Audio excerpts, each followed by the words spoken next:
Hi, everybody. I am Anjanette, and we are with Building Community today. So I have a very special guest with me tonight. Her name is Becky Phipps, and she has a very vast background. So she spent 4 years as a teacher, then she was vice president of marketing and sales for very high-end companies, and now she's director of business development for the Greater Omaha Chamber of Commerce. So we're going to find out a little bit about more what that is because I'm not really familiar with what the Chamber of Commerce does, but I really do want to know.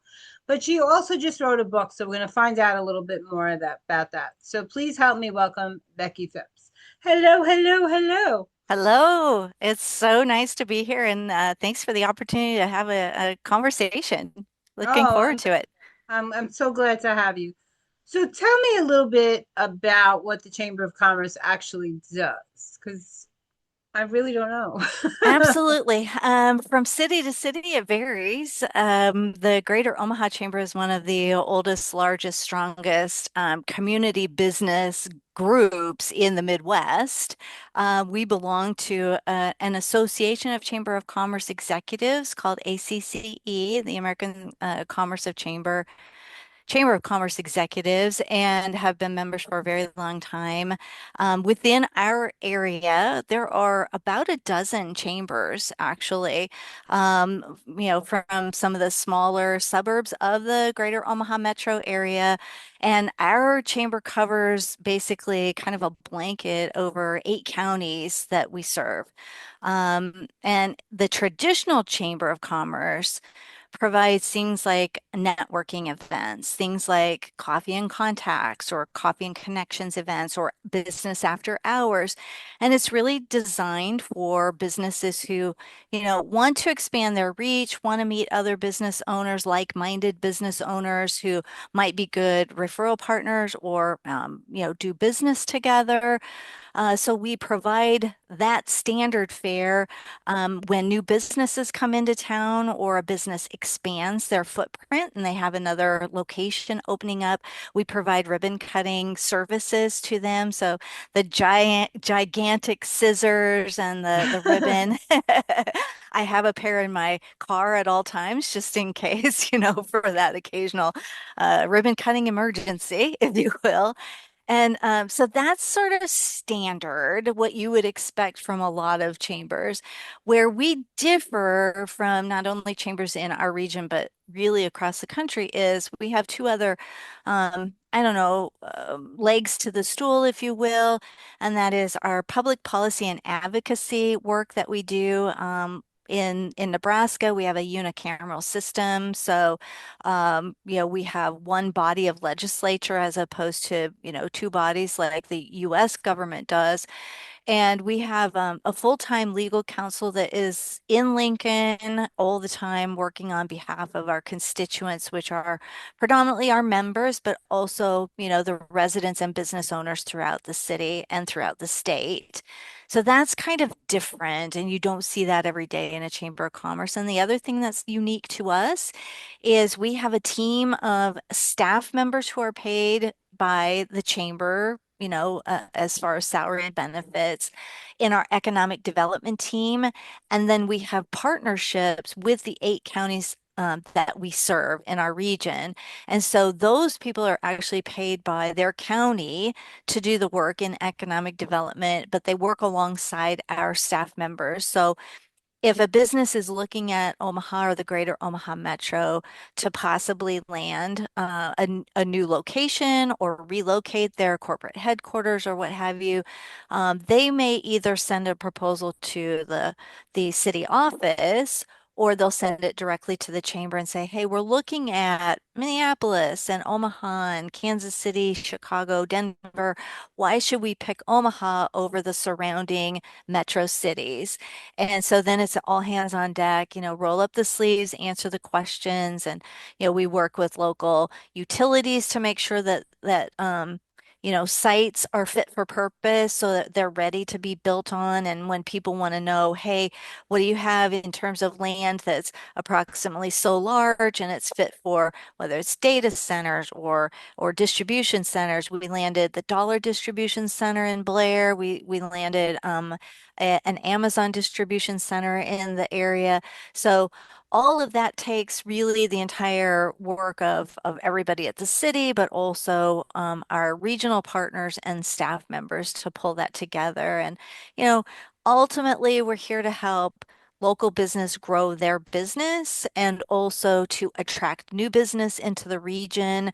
We do a lot of programming that helps businesses skill up their workforce and, build their leadership skills. So it's a variety of things, and no day is the same. There's always something exciting going on. We have about 3,000 members in our member base today, which makes our chamber one of the larger chambers in the U.S. The Austin Chamber kind of compares, the Cincinnati Chamber compares, San Diego, in various metropolitan areas. But we're pretty proud of the work that we do here, and it's always for the benefit of the members and the people in our city and the metropolitan area. Sounds like a really cool job. It's a lot of I, fun. I'm getting to it use all sounds the it. skills, from over my career path. And I say, this is my third act. And I wanted my third act to be something that was fun and also something that would give back to the community that I've called home for nearly 3 decades now.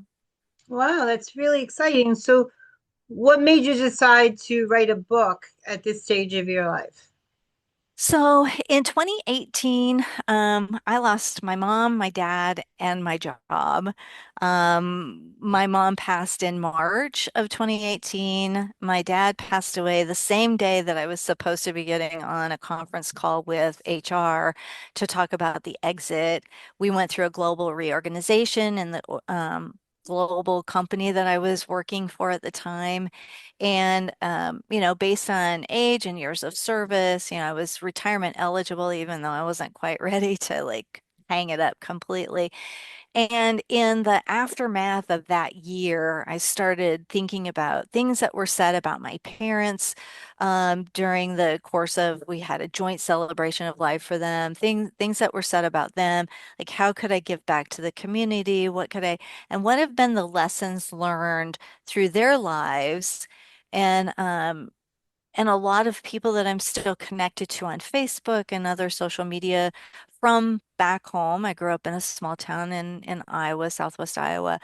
Um, yeah, there was a lot of camaraderie felt, a lot of outpouring of not only sympathy, but thanks for the impact that they made on the community. And I started reflecting on, you know, all of the things, the lessons I've learned through working for my dad, who is my first boss at the local swimming pool. And that's kind of what was the precipitous or the driver of, you know what, maybe I should write this stuff down. I always wanted him to write a book. He was a teacher in the school system for 35 years and then substituted 15 more after he retired. Wow. And I kept asking him, man, Dad, I know you've got a book in you. I know you do. And he just never, I don't know if their lack of interest or, not sure what he wanted to write about or whatever, but never got it done. So this is kind of like my tribute to them and their love story. And like I say, the lessons that I learned along the way. I think that's beautiful. What's the name of the book? So it's reflections on life, love, and lessons learned at the pool. And lessons learned at the pool. Oh, I love that. Sounds Yeah. like a page turner. So, so I mean, that sounds like a really hard year, and I'm sorry for your loss. Even though Thank time you. passes, it never really it just changes it a little bit, the grief, but it's always there, that loss. I've lost a lot of my family, so I'm very in tune with what that process looks like. So in the Chamber of Commerce that you're working now, would you say that this is kind of living their legacy a little bit because they were people that gave to the community, and that's kind of why you took that shift. You wanted to impact where you live. So this is part of their legacy as well, right? Absolutely. And I think, I have a feeling that you and I are maybe of a similar generation. And when you get to the point, like I was juggling about six different opportunities. So I stepped away when my job was eliminated. I had a phenomenal severance package, no complaints. I was treated very well by the organization. And I truly feel like God makes ways for you when you don't even know you need them. I don't know how I would have juggled a full-time job, and especially the job that I was doing because I was traveling a lot. I had an opportunity to go phenomenal places. US and Canada was my territory, so I spent a lot of time in both countries, all over the place. I was the oldest of three children, the executor of the estate, and I needed to be able to like close down all of the things. And so 2019 really was just trying to maintain your bearings in the midst of the waves of grief and everything, not realizing they passed 6 days or 6 months and 8 days apart. So it was like you were just feeling like you were starting to get maybe some equilibrium, and then dad passed too, and it's like wow. So 2019 was just really head down. You got to get through all of this. You got to get the house sold. Before you get the house sold, you got to do all of these things. And resurfacing from that, all right, now what? What's next? Um, I mainly was applying for roles in the financial services space because that's where I had been for about 14, 15 years. I had two or three things that were really percolating both at the same time. And one was it was on par with the role that I had, but with a prepaid program manager, there was going to be a major account that would require travel to New York City a lot. Um, to Korea once a year and all the things. And this was January 2020. And something inside just said, I got to the final round. They were going to fly me to California for the final interview. And I just said, I'm going to withdraw. I don't think that this is right for me right now. And the chamber role came up, and I'm like, you're right. Absolutely. Leave a legacy. What can you do in honor of them and for the place that you've called home for all these years? And this just felt right, and it has been. My husband kept saying, "Really?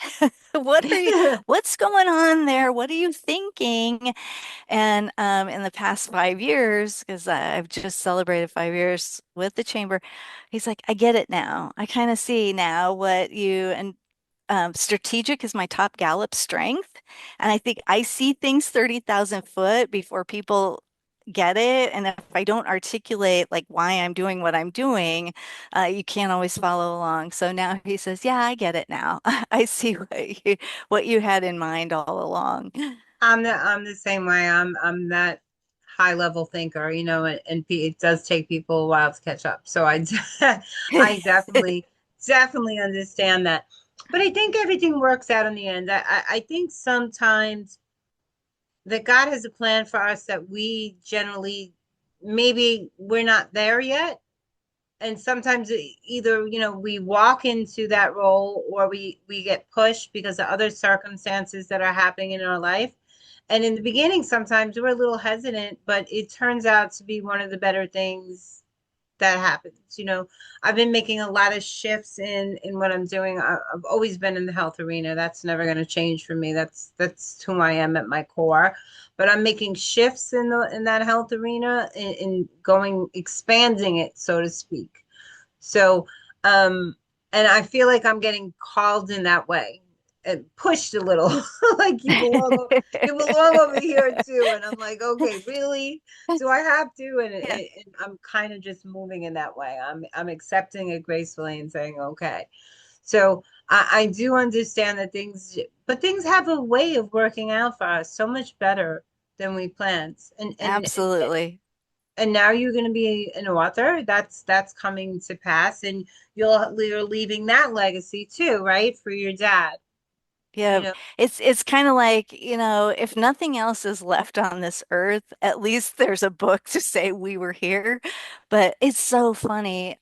After they passed, I had a couple of different ideas sort of percolating or bubbling around. I thought, well, if I ever wrote, I know how I want to start it. I know how I want to end it. I'm just not sure what goes in the middle. And it was through a networking group.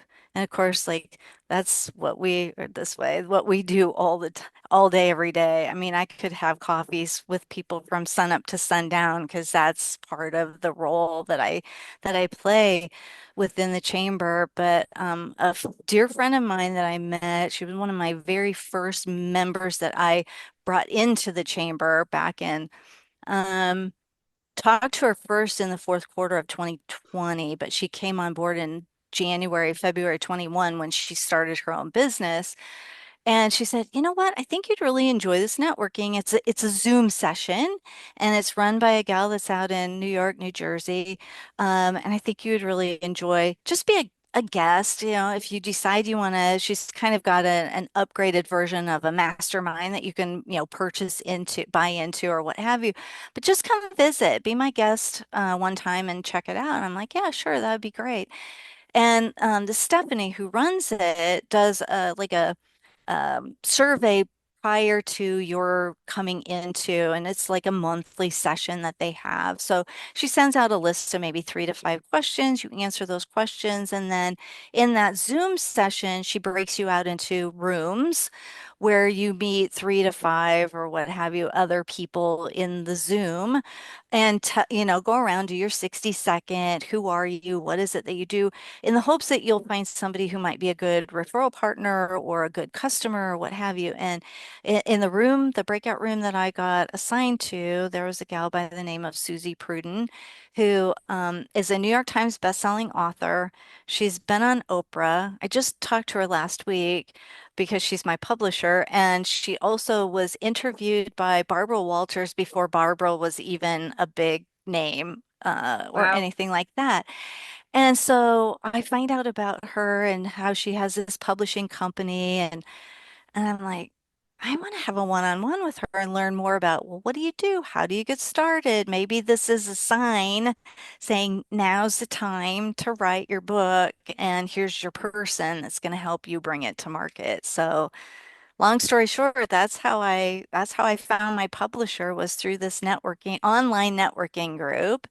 And she's now out in California. She's like 81 years old and still writing and still publishing I love it. other people's work. So yeah, I'm excited. Nervous as can be, but I'm excited. No, it's amazing. So the first two books I published with someone else with a publishing company, they went to international bestsellers, but they were collaborations. Yep. And I really, really wanted to do something of myself. So I do a lot of health stuff. And now I'm doing mostly children's books because Oh, awesome. I just love kids' books. I did one on homelessness, and there are a lot of things that I feel like as society as a whole that we kind of look at poorly. And I think that we're teaching our children that. So like homelessness and elderly, how we treat them, and so I did one the owl without a tree that was on homelessness, and one on grief, the echoes in the tree, that it's okay to still hear those voices and have that place in your heart. I did one on adoption, one on foster care. So I'm trying to do things that have meaning, but they also tell a story so that no one really feels left out in those situations, right? Absolutely. Yeah. Yeah. So I don't, I mean, I'm no Jack London, but I know, I know that I'm having You a don't lot want to of, be. no, I'm having a lot of fun. And I always wanted to be a writer as a kid. And, those ancestral stories that tell us those aren't real jobs, I listened. And so now I feel like I'm combining the two things I always loved, health and writing. And That's it's fantastic. And you're right. I think mental health, especially in this day and age and post-COVID, everybody is so, starving for connection and yes. really wanting to, feel a part of something. And again, that's what resonated with me in jumping on board with the chamber is being able to help be a connector, because I find that that is truly one of my superpowers is, building those bridges and connecting people. But I love what you're doing, and I love that you're doing it for the kids, because I think we won't know for probably decades the impact that it's made on that generation, that those elementary to high school kids that have survived, and hopefully will thrive despite, all of the angst that happened during COVID and Yeah. post-COVID. Yeah, and there's a lot of addiction and stuff that's going on all over the world. So I did one on that too, underwater. But it's about the Oh, whole, but it's about the whole water, the whole world drowning in addiction. You know, the people pleasing. It takes a different perspective on addiction. But I'm having a lot of fun, and I love connecting. I'm grateful to meet new people. I feel that everyone impacts us in different ways in our lives. Those connections enhance who we are. You know. and I think people are put in your path for a reason, at the right time for a reason often, or if nothing else, to plant the seed for when it is the right time. But it's just it's amazing to me to think that you and I met via a Facebook group, just random participation, and the fact that social media and all of the things, while there are a lot of negatives, there are also a lot of really wonderful things that happen as a result of it, if we, focus on the good.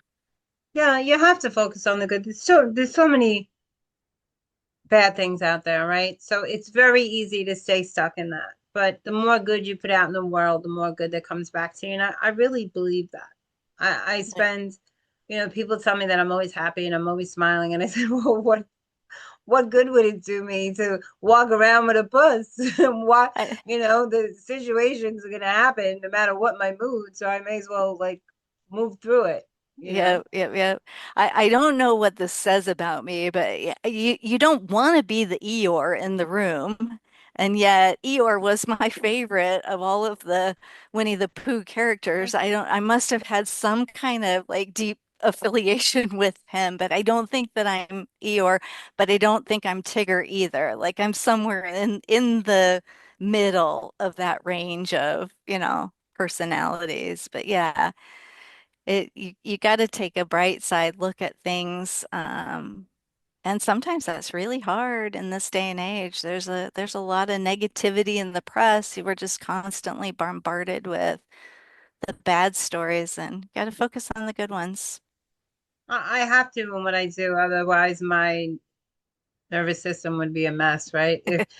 Because I work in health, so there's a lot of negativity around me because of the situation. So if I bring that in, then I'm in trouble, right? So Yep, I yep, always yep, have to monitor this very well. yep. So what's next for you?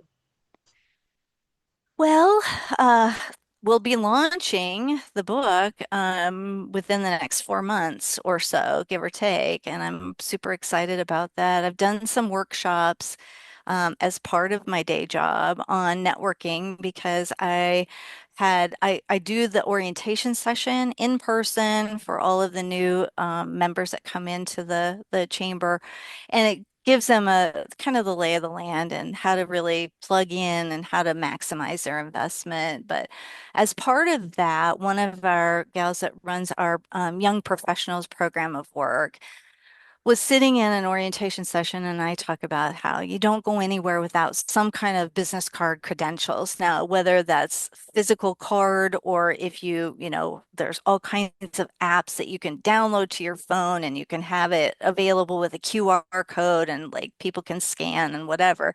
Is that it doesn't really matter what you have, but you need to have your credentials with you at all of our events, because we build in networking to everything that we do.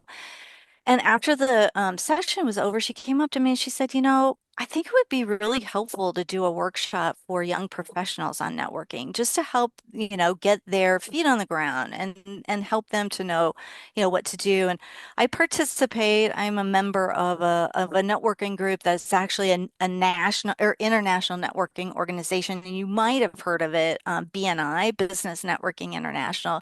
We meet every week, and the philosophy about BNI is you allow one of each category, whether that's real estate agent in the room or a healthcare, worker in the room or a chamber member in the room, whatever. But once you join, you lock out everybody in your category so that you start to build strong relationships with everyone so that when you have someone that you know personally or professionally that needs a roofer or needs blinds. I've got somebody that I met 2 years ago through our BNI group that I've called to have her come out and look at we're getting 7 new windows as a result of some hail damage that happened a year ago. I'm going to need new blinds. Who do I call? I call somebody that I know, like, and trust that I've met in this BNI group. So it was kind of a download and amalgamation of all of the knowledge that I've built up over time.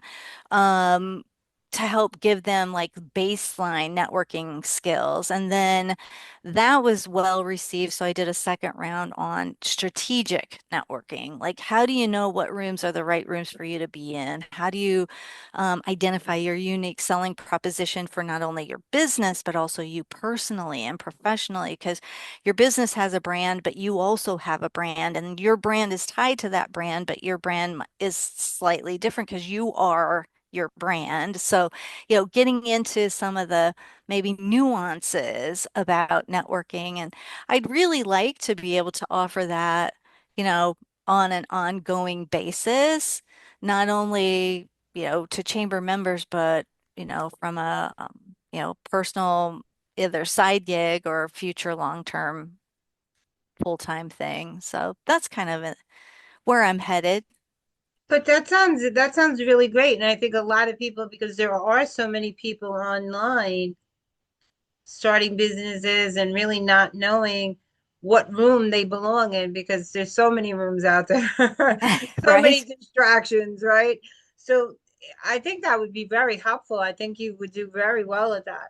And you've been working in that arena for a really long time, and this is what you do, Yeah, you it know? is what I do. And I started my career, you mentioned early on, 4 years in public education, and I taught speech and drama. And as a speech and drama coach or what have you, there was an annual conference every year in the fall where all of the coaches would get together and kind of run back through all of the different types of categories that students could sign up to participate in, get educated on how to judge those events, all the things. And my first couple of years in, it felt like everybody else knew everybody. And so they were all talking, and you were like the wallflower. Like, how do you approach somebody? And that I know firsthand as someone somewhat introverted when there's a crowd, not when it's one-on-one like this, but when there's a crowd, it can be overwhelming. So just tips on how to like begin to work a room. And, you don't have to meet everybody there for it to be a Yeah. successful day or meeting for you. It's just little things like that. So So if somebody wanted to get in touch with you, how would they go about doing that? best way is LinkedIn. I am Rebecca, Rebecca dash Phipps, on LinkedIn. So you can find me there. You can also find me on the website at omahachamber.org. I'm on Facebook as Becky Phipps. So you can look me up there, any of the above. I'm working on a website next, Andres, so we'll see how Okay, that it'll goes. it'll come, Yeah. websites aren't really necessary anymore. You can actually make them in Canva in about 2 seconds. And a lot of people spend a lot of time and a lot of money on a website, Yeah. you know. So I always ask my guests to give one tidbit of wisdom, like if they could tell the world one thing, what would that be? So I'm going to ask you to do that now before we close the meeting. I think that we all are in a hurry to be successful in whatever that successful means. And I've had a couple of times in my life where I've had health scares. I've had, parents' death, all of the things. It's like, don't rush. Don't think that it all has to be done. You know, um, don't forget to take time for yourself and your family because nobody else will set those boundaries. Only you can set those boundaries. I love that. I think that's a great piece of advice. So I want to thank you for coming on today. I want to thank the audience for listening, and we will see you next time on Building Community. Have a great night.